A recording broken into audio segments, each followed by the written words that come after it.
A big hello to you. It is so great to see you, and I do hope that I find you well. I'm Jenny Kirk, welcome you up here to Weir Yard, and today it's all about Rapido. There's been so many great announcements very quickly over quite a short space of time.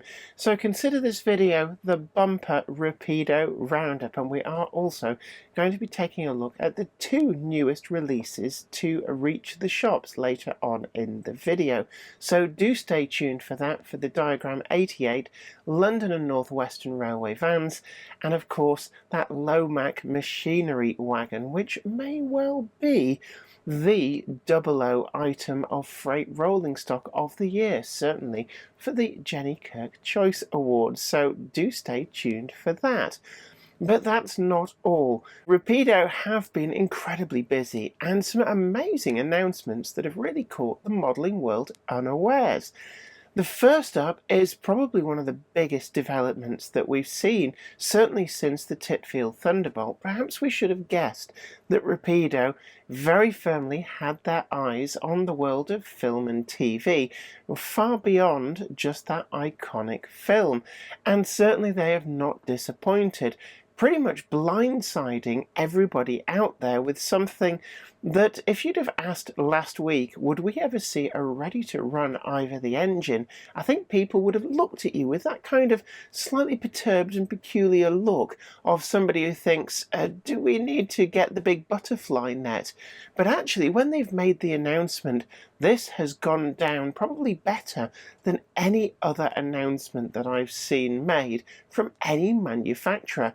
It's one of those really off-the-wall blindside announcements that really does make this hobby incredibly fun. If you're somebody of a similar sort of age to me and older, you will very much remember with fondness Ivor the Engine. Certainly when I was growing up, it was one of the mainstays on children's television, along with Bagpuss, Parsley the Lion, and the Magic Roundabout. So it very much harks back to those gentler, more innocent childhood times, and it's bringing the fun back into the hobby. So we're going to be taking a little look at just what Rapido have announced. But there's more, of course there is more.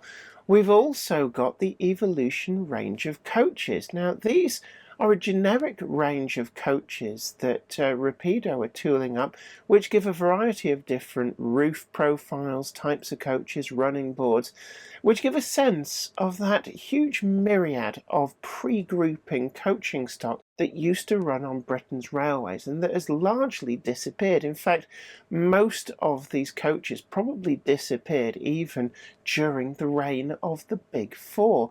And whilst we've been getting so many of those pretty pre-grouping locomotives coming through ready to run in their pretty pre-grouping liveries, we've kind of lacked, in a lot of cases, things to go behind them. Now, the Project Genesis that came from Hatton's really did plug a lot of that gap, but that only really covered the short wheelbase 4 and 6 wheel coaches, and actually there were plenty of bogie coaches that plied their trade up and down the country, and it's these that Rapido are tooling up for. They really do look to be something quite amazing. And whilst there's always those people who criticise because, oh, it's not a particular specific example, actually, what would you prefer? Would you like a ready-to-run coach that's kind of suitable pretty much for any railway company that there ever was in the UK at the turn of the last century? Or do you want nothing? Because that's pretty much what the choice would be. There's just not enough market to tool up a very specific coach that's only good for one, maybe two railway companies right back 120 years ago, and that would really just not make such a project financially viable. So Rapido have taken an incredibly brave step by announcing that these are going to be a much more generic item, but such that railway modellers will find them of great value, whether you model anywhere from the South Eastern and Chatham Railway, the London, Brighton and South Coast Railway, all the way up and across the country, covering the Somerset-Dorset Joint Railway, the Midland Railway, and right up into Scotland. Now, this is the first set of releases, and I suspect that whilst a lot of people are clamouring for particular railway companies, North Eastern Railway, come on Rapido, you know you want to, there are going to be further follow-on runs. So don't be disappointed if maybe the railway company that you're after hasn't been announced yet. And it's that three-letter word, yet. That's going to be the most important thing. And we're going to be taking a little look at those as well.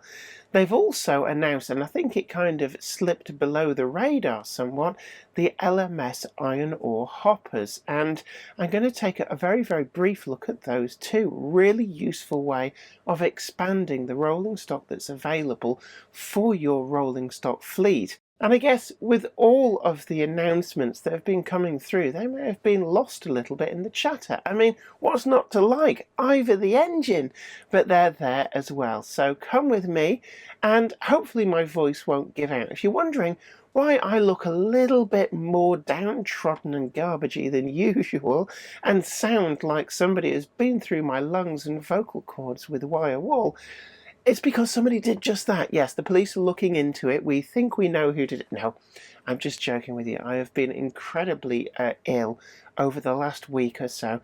Getting over it, it's a long road to recovery, and this is the first video that I've recorded in well over a week, but hopefully it won't be too much of a distraction. But don't forget to like, share and subscribe as we go through this video. It's a really great way of helping out the channel. And of course, if you like anything that you see, we do have links down below which take you to TMC, the Model Centre. These are affiliate links. They take you to where we believe you can get the models that I talk about at the best possible price and be secure in the knowledge that you're pre-ordering with confidence. So come with me. Let's take a good close look. Today's video comes in association with Tramfabriek, makers of DCT decoders and accessories that are designed by enthusiasts for enthusiasts. Find the full range available to order now at tramfabriek.co.uk. Today's video is sponsored by TMC, the Model Centre, your first choice for finding all of the models featured today at the best possible price at the link in the description. TMC also offers custom weathering and renumbering to any model, be it brand new or pre-owned.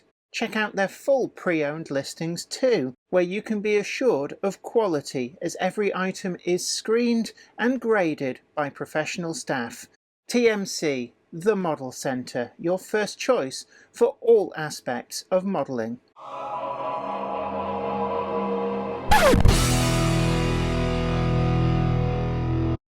Now, the first set of releases that I'm going to talk about is Ivor the Engine. Now, this was an Oliver Postgate production, and you'll remember so many of the productions that they produced actually on almost a shoestring budget back in the day. That's just how kids' TV used to be. It was such a fun, innocent time, and I love that about it, because when you looked at what Oliver Postgate crafted on the TV, often using hand-drawn artwork, two-dimensional artwork for some of the people that were posed there, it really reached out and related to the imagination of kids, not just then, but through the ages, as Ivor the Engine has been repeated over and over again. You know, kids looked at that and thought, that's great. Not only can my imagination let loose, but I've got a chance of doing much the same at home. The only thing that was missing was that we've never had a ready-to-run Ivor the Engine before, and that's probably just a little bit understandable. The reason being, Ivor the Engine isn't particularly based on a specific locomotive, railway or set of rolling stock. It's really just about fun, having fun, storytelling, and really that innocent time before the internet and before CGI ruined it all. And Rapido Trains have teamed up with Daniel Postgate, the son of the late great Oliver Postgate, to be able to produce this as authentic as possible. Going back to all of the original colour recordings, Rapido have made sure that their ready-to-run 00 gauge model of Ivor the Engine and the rolling stock that comes with it are absolutely perfect, capturing that feel-good, carefree essence of the original series. There's also going to be two-dimensional cutouts of all the figures. And I like what Rapido's done here. Instead of trying to kind of make it more realistic, they have embraced something that I think for too long has been almost lost from the model railway world. Perhaps we've taken ourselves far too seriously, and yet here we have an opportunity to revisit the innocence of youth and the fun that we had with our imaginations and some great carefree television. And I think, and certainly I've seen, an awful lot of modelers are really, really excited by this. You know, I've seen some of the best modelers that are out there who produce almost photorealistic models saying on social media, I've got mine ordered, this is amazing, I must have this. And it doesn't matter whether you model steam, diesel, pre-grouping or modern image, there's always room for Ivor the Engine. Now what are Rapido offering? Well, it's a bit like with the Tipfield Thunderbolt. We've got various different sets, we've got some add-on sets as well for the rolling stock, but the one that really did catch my eye is the full DCC sound version, which is actually using sound samples from the colour versions of the TV series. Give him a blow, Ivor! And like we saw with the Tipfield Thunderbolt, that really did bring this extra level of fun and enjoyment to the model. They're sure to prove really, really popular, and actually they're not too badly priced in this modern world where actually we're seeing locomotives alone sometimes go above the £300 mark. These are coming in at quite a respectable price. We're going to put the price on the screen down there, mostly because I can't remember at this moment in time. So the prices are on the screen here. We do have a link down below which takes you to TMC, the Model Centre. It's an affiliate link, but we do believe that this gives you the best possible price out there and you can pre-order with confidence. You might be forgiven for thinking that Rapido would rest on their laurels. I mean, after all, the Ivor the Engine announcement was huge. It really did cause a tsunami of interest racing across that pond of railway modelers. And certainly, I don't think anybody would have expected more, but more they did give. And this was Project Evolution, announced a few days later, which is a huge project to provide pre-grouping coaches for a whole host of pre-grouping companies. Over the years, we've had a lot of pre-grouping liveried locomotives released, and almost nothing really to go behind them. That has improved in recent years with some of the late survivors, and that has been quite welcome to the market. But the range has been quite limited, and I guess a lot of people were quite eager to see something really quite suitable for maybe the Great Central Railway or the Somerset and Dorset Joint Railway, or even heading further north, the Glasgow and South Western Railway or North Eastern Railway. And whilst Rapido have announced 9 different liveries in this opening tranche, I think it's going to be safe to say that they are going to be producing new runs of these time and time again to cater for pretty much the myriad of pre-grouping companies that there were. Now, a few people have moaned, you know, the usual suspects, that kind of thing, that these being generic, they're not really specifically any particular coach. And the truth is that there were so many different coaches. They were produced in small batches, and even on the same railway company you could end up with detail differences even between relatively short production runs of coaches, that I think it would have been a hiding to nothing if Rapido would have chosen to do a specific coach. It would have limited the market, and that would have made the whole project unviable. Not a great plan. The answer would have been to these critics who sit back in their wing-back armchairs and say you should do this, you should do that, is, well, when you're putting your own money in, then actually you want something that caters to the biggest possible market.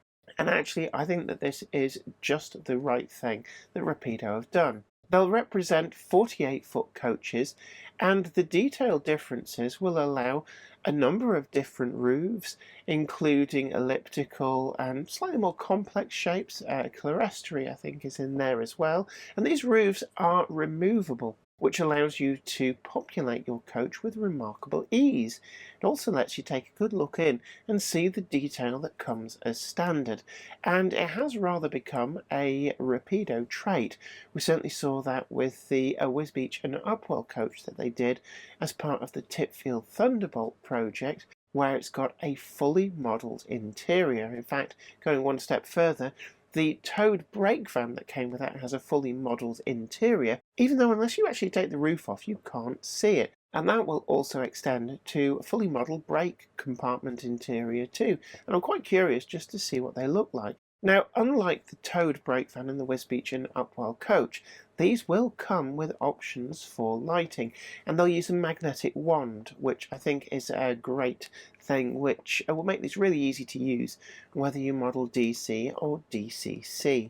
With that fully modelled interior, then this is going to be a great way to populate your coach with a variety of period-specific passengers, and I think that's going to look absolutely amazing. And I really do like the easy access that Rapido have designed in on these.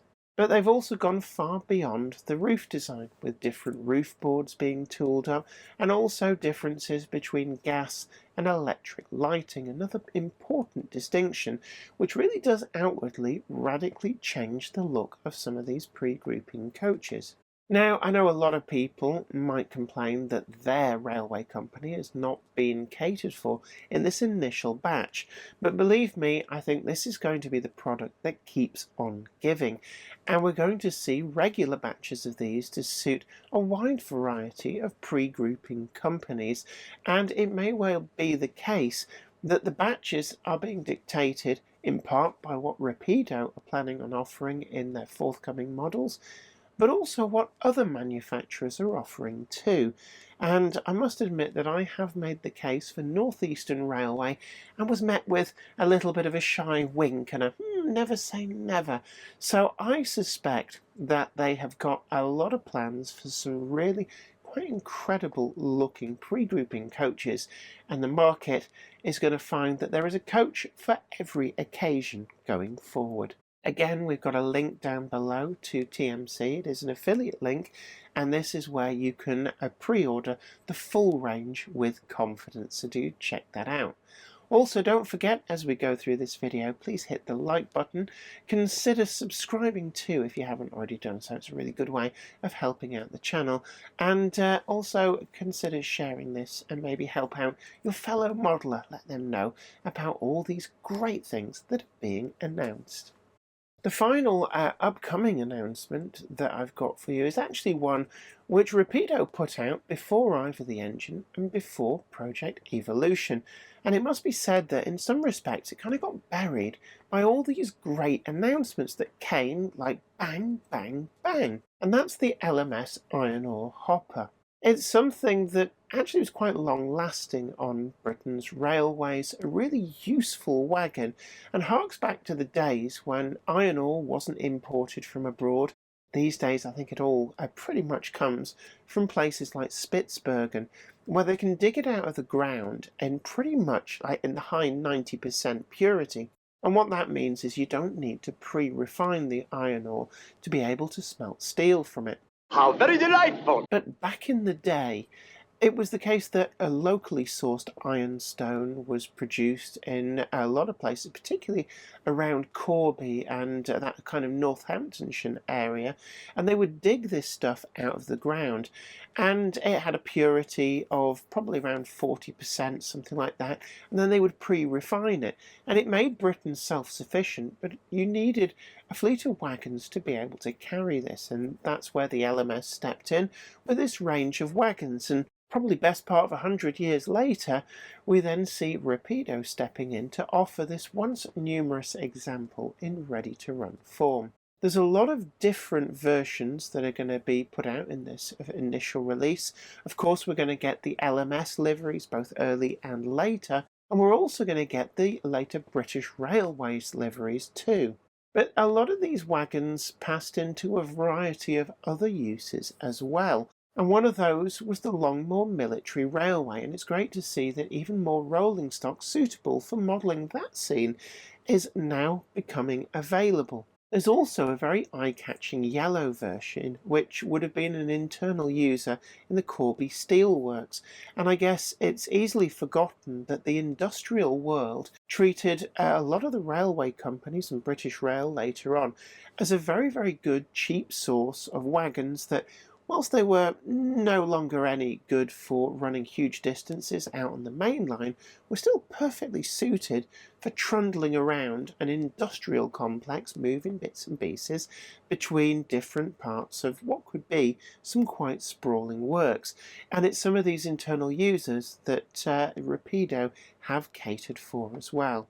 Again, we've got a link down below that takes you to the full range available to pre-order from TMC, so do check that out if you like the look of some of the images that you've seen on screen. Additional support comes from... This is Clark Railworks, and this is what we do. You'll know us from Ellis Clark Trains, and you'll get the same friendly expertise with us too. We've got a huge range of pre-owned model railways from all your favourite manufacturers, and maybe some you hadn't heard of before. It's the place to come for quality. We don't stock substandard models, and everything we sell is fully tested and photographed by model railway experts. No matter whether you model OO gauge, N, HO or more, we have sought after models from all around the world with new listings added every weekday. Check out what's available now at clarkrailworks.com and don't miss out on your latest logo.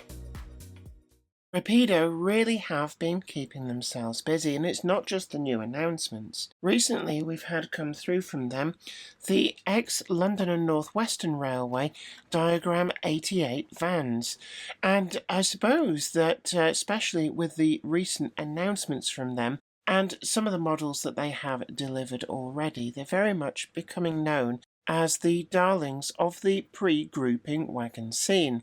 But as certainly this top wagon shows, they're not just suitable for pre-grouping modelers, and actually quite a few of these lasted right through into the days of British Railways, and indeed a lot of these vans went on with additional use with the War Department, later on the Army, and some internal users as well, so they could be seen quite late in the day. So they're really suitable for an awful lot of different layouts, and I expect that the departmental ones might prove particularly popular as something with a bit of weathering that could be tucked away at the back of a depot or at the end of a parcels bay in a station. Now, the D88 covered van were introduced in 1908 by the London and North Western Railway. The design became the London and North Western Railway standard van design from their introduction right up to grouping, and actually over 6,000 of these were built. And the models that Rapido have very kindly sent over to the channel for us to look at is we've got an example in LMS Grey in the pre-1936 livery, and also the BR departmental one. Now, the model does include a lot of separately fitted detail both above and below the running line. We've got metal bearings fitted as standard. We've got the split-spoked wheels correctly fitted on the non-military versions, and disc wheels on the military ones, although I don't have any of those to show you. They feature NEM pockets, and we've got 17 different liveries depicting these, from introduction with the London and North Western Railway right through to departmental use and beyond. These two examples, we've got 945004 and 945013, and this allows us to take a look at the different versions that are on offer. you can see that there is a wealth of detail on these. It is all new tooling, and this is the first production run, and the actual standard of finish is particularly sharp. We've got really quite a characteristic end here with these central wooden uprights with the coach bolts through, and the horizontal slats of the wagon, and then we've got this sort of X of strapping, which is one of the ways that the wagons had so much strength, and it just stopped the box being able to flex. They do look quite tall, although compared with later diagram vans, these were perhaps a little bit on the small side. On the sides, we've got these kind of cupboard doors, which you might be used to from some of the South Eastern and Chatham Railway releases from Rapido previously, and then this drop down at the bottom, which served a double function, not just as the bottom part of the door, but could also act as a bridge between the van and a loading bay or a loading dock, or even to the back of a cart, or later on some of the lorries that began to appear on the scene. On the underside, we've got a fully detailed underframe, and this is correctly patterned as per what the full-size prototypes would have had. And you can see there the drawbar strung down the middle. Now this is moulded in, but on the full-sized vans, this was actually the means by which the force of the train was transferred through the wagons, and it actually meant that the van wasn't being stretched by the train behind it, but rather these drawbar gear through here would have transferred the forces to the rear buffer beam and then pulled the wagon along. It was quite an interesting system, and it meant that all of the forces were on these bars rather than the underframes, and this is quite important when you had wooden underframed vans and open wagons.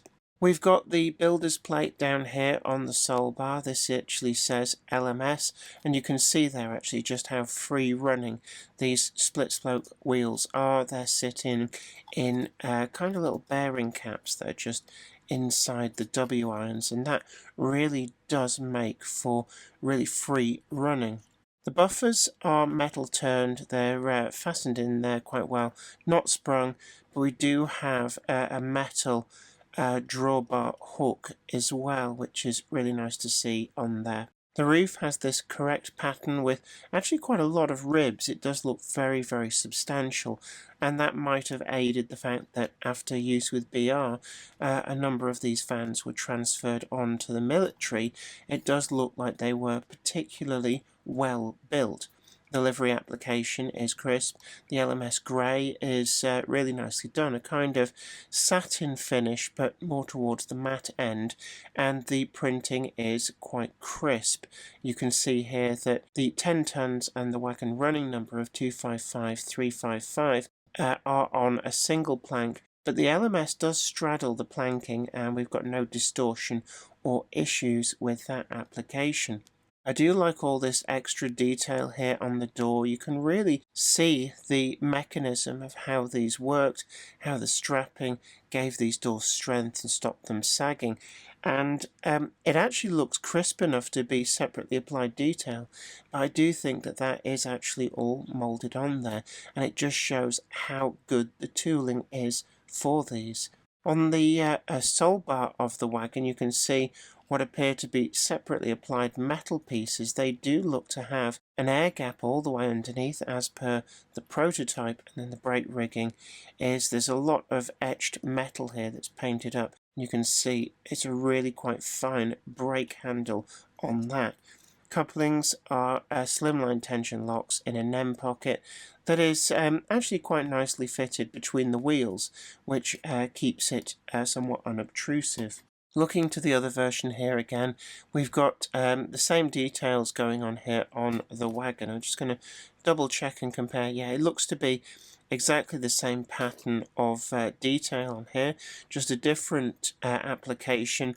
We've still got all of those ribs on the roof, but this time now picked out in this slightly darker grey. The BR unfitted freight grey really does work well. It's a nice rendition of this colour. And the rest of the printing, I do like this. We've got the carriage and wagons Wolverton. Wolverton, of course, was originally the London and North Western Railway Carriage and Wagon Works, so this van probably would not have strayed far from its birthplace. And the X, I believe, was a really good visual indication to train crews that this van wasn't supposed to leave the works site. And in these roles, they could actually outlast a lot of their compatriots and indeed rub shoulders with much more modern designs of vans. Running on the layout, these vans do perform quite well. They are pretty stable, even though they're not as heavy perhaps as other wagons that we've seen run on Weir Yard, but they really didn't get phased by any part of the track plan, and actually these make for some great variety for anybody who's modelling from the London and North Western Railway period right through to British Rail of the 1950s. Now, that's probably about the point where a lot of these unbraked wagons, if they didn't get vacuum brake conversions, were phased out and got rid of. But a lot passed on into internal and departmental users, either with British Railways or places like the Port of Bristol Authority or the Port of London Authority were big users of ex-British Railway wagons. In the departmental use, a number of these lasted around the British Railway system into the 1970s, and actually I have seen photographs even into the 1980s of some quite decrepit internal users tucked away in places like the carriage and wagon works at Wolverton, so there's a lot of scope for these to appear on a wide variety of modellers' layouts, and the running quality is definitely one which will not disappoint if you want to put it in your train and get it running on your rails. The next wagon that's arrived from Rapido very kindly for us to take a good close look at is the Lowmac. Now this is something which I've really been secretly wanting ready to run to a modern standard for a very long time. It was one of my favourite super detail wagons in the old Hornby 00 range that I had as a child. But this model is completely new tooling, and actually I can already feel, even before I get it out of the box, that this has a great deal of weight. The example that Rapido sent over is catalogue number 929008, and this is the Engineer's olive green version. Now, Rapido are actually doing quite a few different liveries, and these were incredibly long-lasting wagons, in fact, right through into preservation. Looking at my little cheat sheet here, you can see all the different versions that have been offered by Rapido. And these date all the way back to its original inception as a Mac PV in LNER red oxide, plus the LMS bauxite version that was built by the LNER for the LMS. We've got BR versions leading right through to the later Tops lettered version. And in later years, actually, these lasted right through into the early 2000s, which has allowed quite a few of these to be saved for preservation and end up in the fleets of preserved lines. Now, the wagon itself owes its origin in an early wagon that was built by the Great Central Railway, and these were an uprated version with extra beefier cross members to enable them to carry a good deal extra weight. Designed and built in 1938, they arrived just in time for the World War II conflict, and they had a lot of use shifting equipment down to the south coast for the military as part of the war effort, and that's one of the reasons that a number of these were built for the LMS by the LNER, although during the wartime I'm guessing that these could have been seen all over the rail system. Even when their frontline use as revenue wagons ceased, their value as an engineer's wagon was recognised, and most if not all of the fleet passed on into engineers' use. As a four-wheel rigid wagon, they fell under the Z Tops code, and they could be seen in quite a few different colourful liveries, and one of the ones to watch out, and it's probably my personal favourite from all of the ones that are being offered by Rapido, is that very, very colourful sat-linked livery version, and that's a perfect accompaniment to actually quite a few different wagons and coaches that have been produced as specials over the years by Model Rail magazine. So if you've got any of those, then this will be a must-have item to add to your fleet. This olive green version is certainly representative of the kind of wagon maybe in the 1970s that had passed into the engineer's fleet, and I really do have a soft spot for this olive green. It has been rendered particularly well by Rapido, and you can see here that we've got almost a satin finish, and again I do bang on about this, but wagons shouldn't be like a deep gloss. It just doesn't look right in a model form. Certainly gloss just doesn't work when you miniaturize it, and satin is something that a lot of the manufacturers perhaps just haven't quite got to grips with, but this forms a very good basis for either an Ex-Works wagon where you could leave as is, or a light weathering would really pick out some of this planking, which is correctly represented. You can see here the slightly uneven planking. I think actually that what we've got here is some of the cross members showing through, but certainly it's a very distinctive flaw. This then extends to these ramps at either end. We've got the metal side pieces and then wooden planking in between. And this is something that was very distinctive on my childhood Hornby 00 wagon. We've got a lot of additional rivet detail. We've got some lashing hooks. These would have been for tying down equipment. And you can see there that they are separately applied metal items and actually really quite well on there. They're quite substantial. We've got again further lashing eyes. These sit correctly in their own little recesses below the level of the wooden planking. And then we've got a lot of relief detail in this die-cast base.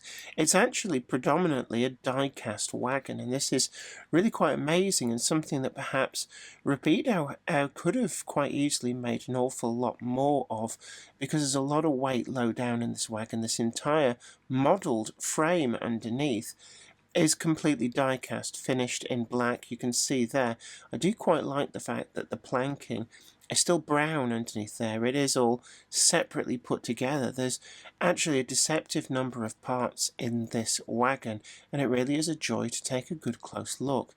Again, we've got correct pattern disc wheels there. I'm not sure whether they are dished on the front there. It's quite difficult to tell. They are slightly chemically blackened, and we've got all of that detail there with the W irons.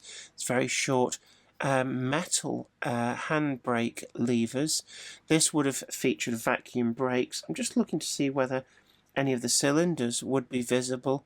I can't see any in there, but we've got the full brake strapping all available to us there, factory fitted underneath. And then on the buffer beam, I do like this. We've got the separately fitted parts there. We've got what looks to be kind of lamp iron there, picked out separately in white. Plus we've got the vacuum hose with the red pipe and the black hose itself. And we've actually got sprung buffers with turned metal heads. And these are really, really nice. The standard of printing is crisp and sharp, and you can see all of that detailing down the side there. Plus we've even got this little chart here, which I think was where they'd chalk information on to do with possibly maintenance schedules. Be interesting to see that under very close magnification. Again, we've got, I think those might actually be maintenance tables there, so we've got dates printed on, and it'll be interesting to see what those dates actually are, because they'll give an indication for those people who are so inclined as to the dates that this wagon would be suitable for running on the main line. All in all, this is a fabulous wagon, and I'm actually inclined to say that this is my favourite wagon release of the year so far. A year which has brought us so many incredible releases across the board from many different manufacturers.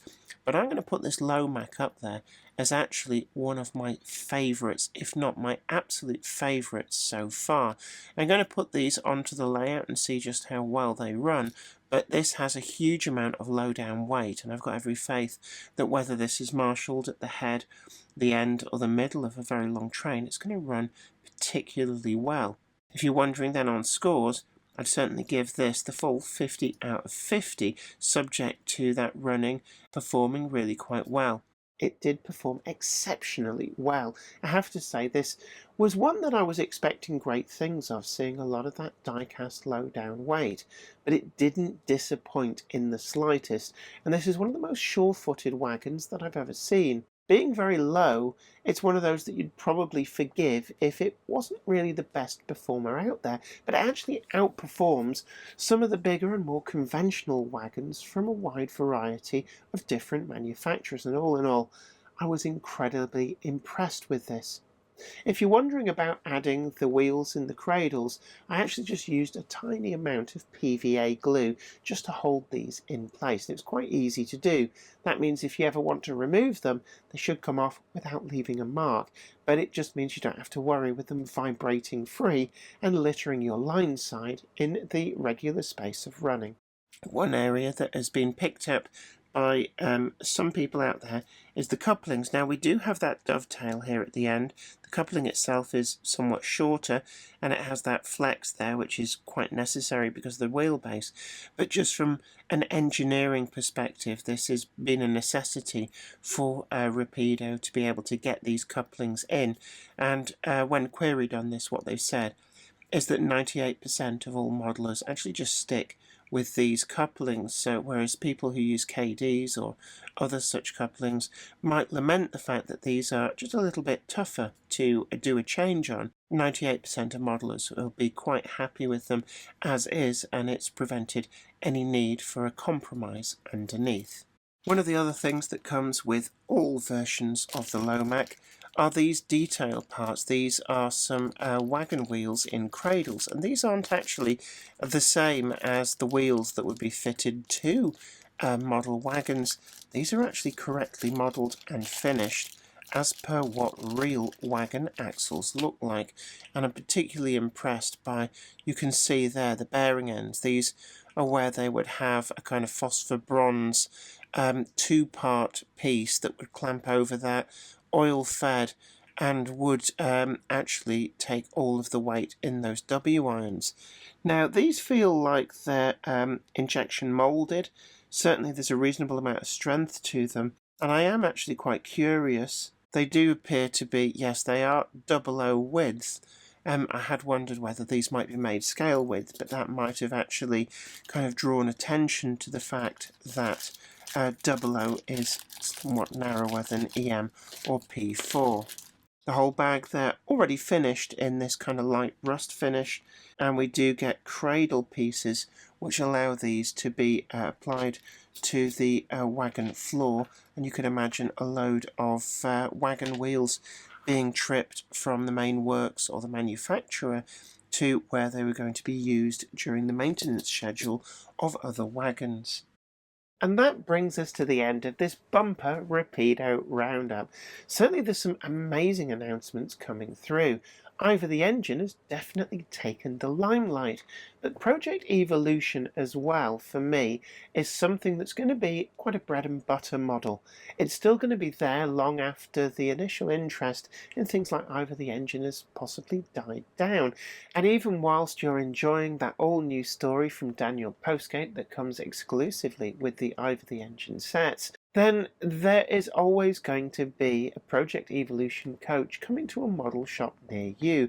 And if you ask Rapido nicely at shows, then they would definitely take on board your requests to cater for the pre-grouping company that maybe you model if it hasn't already been announced. For me, the highlight of all of these models is definitely that Lowmac. I know I gushed over it a little bit, but really this has a lot going for it. It's a nice heavy die-cast construction, it's got really free-running wheels, and it's sure to be an unusual but stalwart performer in your model fleet. So I'm going to point to that and say that is definitely my favourite, but I am looking forward to perhaps a Great Central Railway set of Project Evolution coaches, and definitely a full set of Northeastern Railway ones too. So Rapido, if you watch this, do please Please, go on, you know you want to. But until next time, this is me, Jenny Kirk, saying I'd love to hear from you in the comments section down below. Do let me know what you think of all these announcements. Have you got any on pre-order? And if you're still umming and ahhing, just remember some of these are selling incredibly quickly. Both the ones that I've reviewed that are already in shops, but also the ones that have been announced. If you don't get your skates on, you're going to miss out on either. So do check out the affiliate links down below. Until next time, this is me, Jenny Kirk. Do take great care of yourself, and until next time, happy modelling. Bye for now.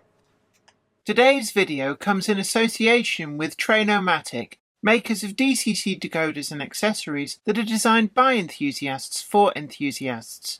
Find the full range available to order now at tramfabriek.co.uk. Additional support is provided by... This is Clark Railworks, and this is what we do. You'll know us from Ellis-Clark Trains, and you'll get the same friendly expertise with us too.